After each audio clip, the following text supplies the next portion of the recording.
Big trouble. Can I Wait a answer? minute. No. You've done a lot of talking. Your country is in big trouble. I know. শুক্রবার white হাউসে ডেকে এনে ইউক্রেনের president জেলেনস্কিকে রীতিমতো নাকানি চুবানি খাইয়েছেন মার্কিন president Donald Trump. পরিস্থিতি এতটাই উত্তপ্ত হয় জেলেনস্কি ও তার প্রতিনিধিদের হোয়াইট হাউস ছেড়ে চলে যেতে বলেন মার্কিন প্রেসিডেন্ট।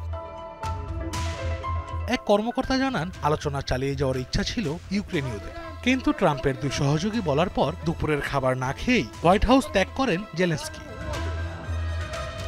এদিকে ট্রাম্প জেলেনস্কির নজিরবিহীন বাকবিতণ্ডার পর প্রতিক্রিয়া জানিয়েছে রাশিয়ার নেতারা। রুশ পররাষ্ট্র মন্ত্রণালয়ের মুখপাত্র মারিয়া জাকারোভা জেলেনস্কির বিরুদ্ধে একগাদা মিথ্যা বলার অভিযোগ তোলেন। ট্রাম্প ও ভেন্স জেলেনস্কির গায়ে হাত না তুলে সংযম প্রদর্শনের অলৌকিক ঘটনা ঘটিয়েছে বলে মন্তব্য করেন তিনি।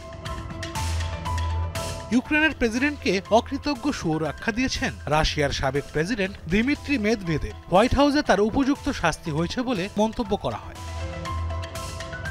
তবে সংকট পরিস্থিতিতে কিয়েভের প্রতি সংহতি জানিয়ে একজোট হয়েছেন ইউরোপ ও পশ্চিমা নেতারা। জেলেনস্কিকে শক্ত অবস্থান ধরে রাখার আহ্বান জানিয়ে একটি যৌথ বিবৃতি প্রকাশ করেন ইউরোপীয় ইউনিয়নের নেতারা। ঝগড়ার পর জেলেনস্কি ও ট্রাম্পের সাথে আলাদাভাবে কথা বলেন ব্রিটিশ প্রধানমন্ত্রী কিয়ার স্টারমার। বিবৃতিতে ইউক্রেনের প্রতি পূর্ণ সমর্থন অব্যাহত রাখার প্রতিশ্রুতিও দেন তিনি। ফরাসি প্রেসিডেন্ট ইমানুয়েল ম্যাক্রো এবং ন্যাটোর মহাসচিব মার্ক রুটের সঙ্গেও কথা বলেছেন জেলেনস্কি। রাশিয়ার সমালোচনার পাশাপাশি ইউক্রেনের সাথে থাকার কথাও জানান এই দুই নেতা।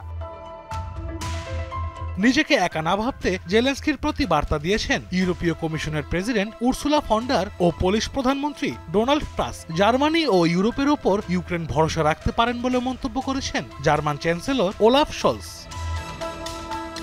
ইউক্রেনের প্রতি অটল সমর্থনের ঘোষণা দিয়েছেন কানাডার প্রধানমন্ত্রী জাস্টিন ট্রুডো ও নিউজিল্যান্ডের প্রধানমন্ত্রী ক্রিস্টোফার লাকসন। যতদিন প্রয়োজন ততদিন কিয়েভের পাশে থাকার কথা জানায় অস্ট্রেলিয়া।